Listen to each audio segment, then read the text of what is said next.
Put that coffee down. You think I'm messing with you? I'm not messing with you. Coffee is for closers only. And in this video, I'm going to show you how to create a webinar presentation that will close the deal for you and help you or your company make more of that beautiful green. Let's get it.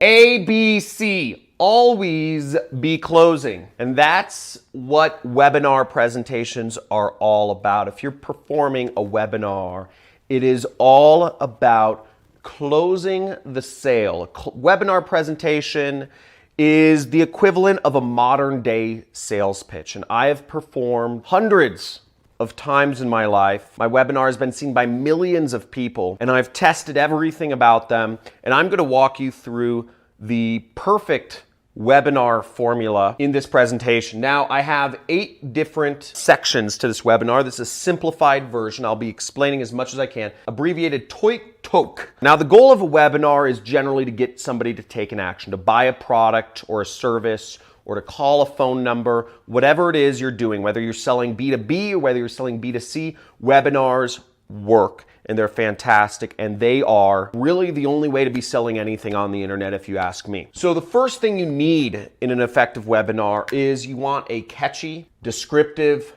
title. Some suggestions here. It should be about whatever product you're selling. If you're selling a marker, for instance, you have to, you want to say how to effectively use a man marker in 5 simple tricks that help your presentations. Whatever that is, you want to have a number typically. 2 big rules of thumb are if you can give people a time constraint, if you can say, I will show you 5 techniques to getting 2 dates in the next 30 days. But you want to give people what their result is. What is the result that people are trying to achieve? And give them some sort of time constraint. I like telling people, how fast they can do something, because people don't, yes, you might be able to get on 2 dates, but if it takes you 2 years, then that's not really a good use of time. So a catchy descriptive title that is talking about the subject that you are, or the product that you are selling. Next step is you need an outline, okay? So after you talk about the title, you want to give people, your audience, an outline of what you'll be talking about. And this can also be called future pacing. You want to give people an idea of what's to come. If you don't give people an idea of what is to come, people can just stand there sitting and staring at you, and they'll be bored out of their skulls.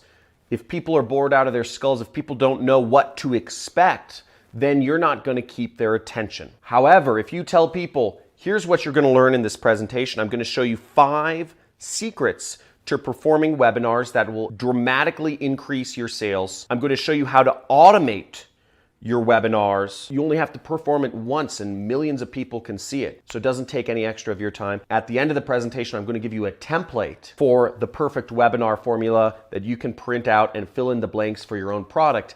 Now you've got somebody's attention, and now they're waiting to see what's coming next and next and next. So that's a good outline. You want to keep people engaged for everything that is to come. Because maybe somebody's interested in getting that template for the perfect webinar formula, but they're not interested in the little training bits in between. So that way you keep them to the end. Next is you want to give an introduction. And this is an introduction to yourself or to your company if you're working for a company. Now, let me tell you a little bit about myself. My name is John Crestani. I was a medical guinea pig that was desperately trying to make money online. And I've gone on to make millions of dollars online.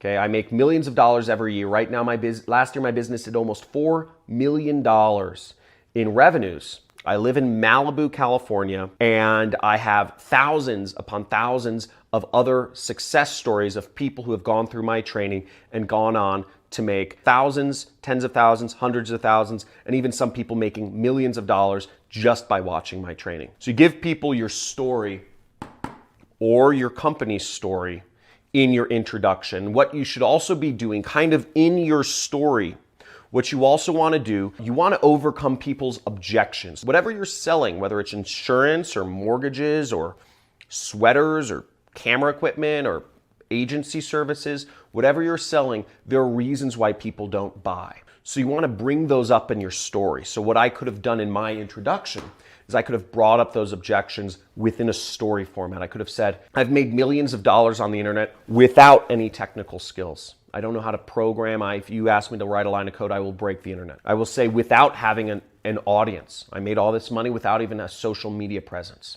I could say without having an email list, without having employees. So you want to tell people what they can do things without. And it's best if you do that within your story. I said, I made millions of dollars on the internet without any outside investment, because these might be objections people bring up in their mind when you get later on in your sales pitch. Bring up their objections early on and bring them up in a story format.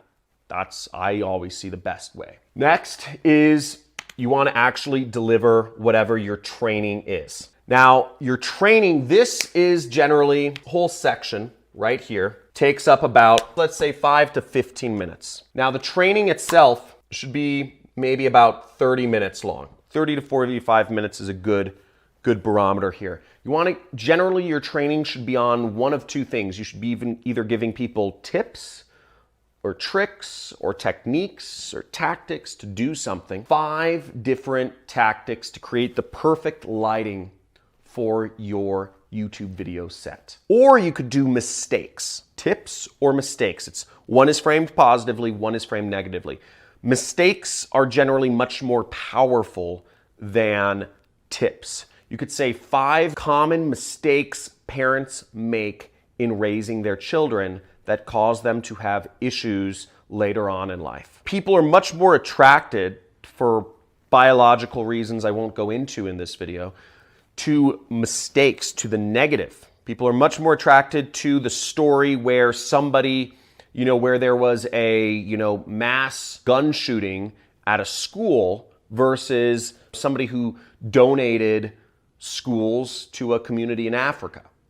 One will make headlines, one might be page 3. And the training should be the bulk of, it should be the content that you deliver. Generally speaking, it is the reason why people are attending your presentation in the first place. Make sure to give some serious value here, and it should be interesting. Another technique is, if you're more advanced within the training, you can talk about some case studies of people who used your product, which you'll eventually get to, or service successfully, or you could overcome objections within your training. Again, what are the reasons why people won't buy your insurance or won't contract with your ad agency?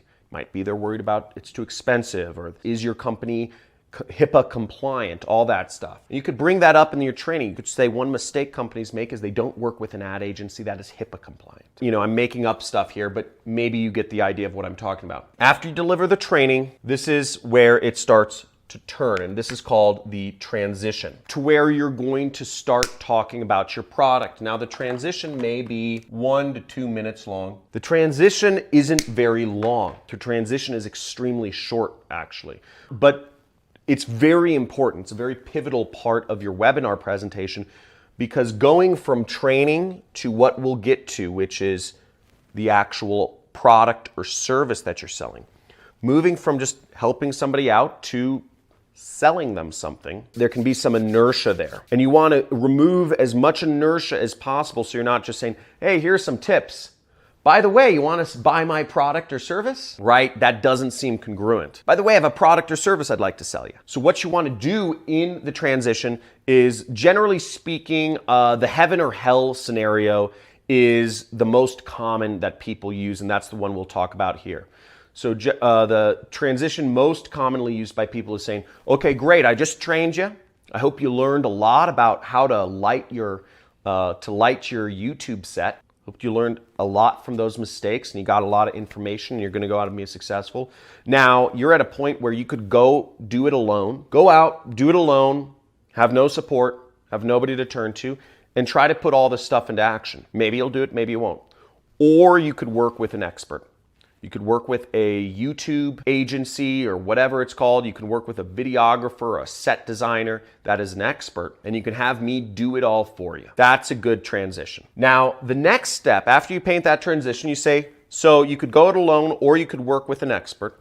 Let me explain to you what it means to work with an expert. And you go into your offer. This is where you describe whatever product or service that you're offering, okay? Whether you're selling insurance or interior designing, you could say, look, when you're working with this interior designer, when you're working with me and my interior design agency, you say, I am going to assist with the construction of your house to make sure that the paint and all of this stuff, your walls, you don't have any problems with the contractors. You list all of the benefits. I'm going to share with you my Pinterest boards that have the best, examples of design you can get done cheaply so your house can look like a $10 million house on a $1 million budget. Whatever it is you're offering, you go into that offer. You list all the reasons why you are the best and how it helps people. So let's say that's 5 to 10 minutes. And then you get into C, A, B, C, always be closing. And this is where you are closing the deal. You explain to people, put down a deposit to speak with me, and we can do a 1-hour consultation for $200. Or you could say, here, you can schedule an appointment to talk to me. Or you could say, here's how you buy my product.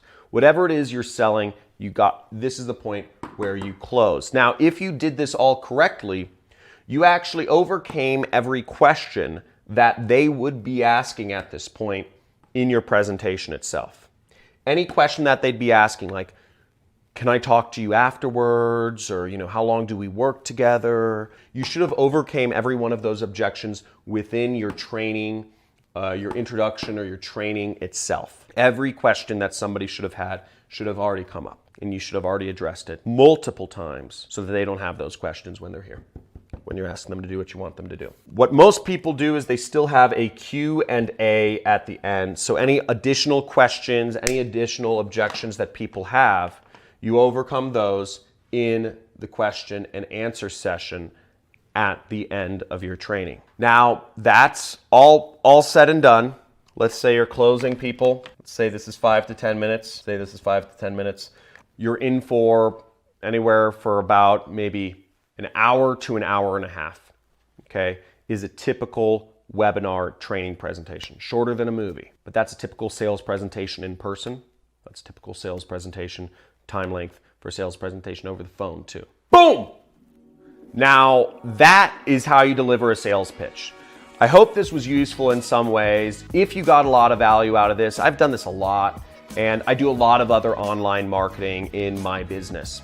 What I do is a type of marketing called affiliate marketing. Well, I sell other people's products on a commission-only basis. That's what I do for a living. Now, if you want more information about what I do, my business model and all that stuff, click the subscribe button somewhere on this page and you will get a free course on affiliate marketing for subscribing, and hit that notification bell so you can be updated about all my next videos that I come out with on starting an online business and making money online. Also, like this video and leave me a comment if there's something you'd like to see me talk about in the future, or any questions you have. Love to hear from you.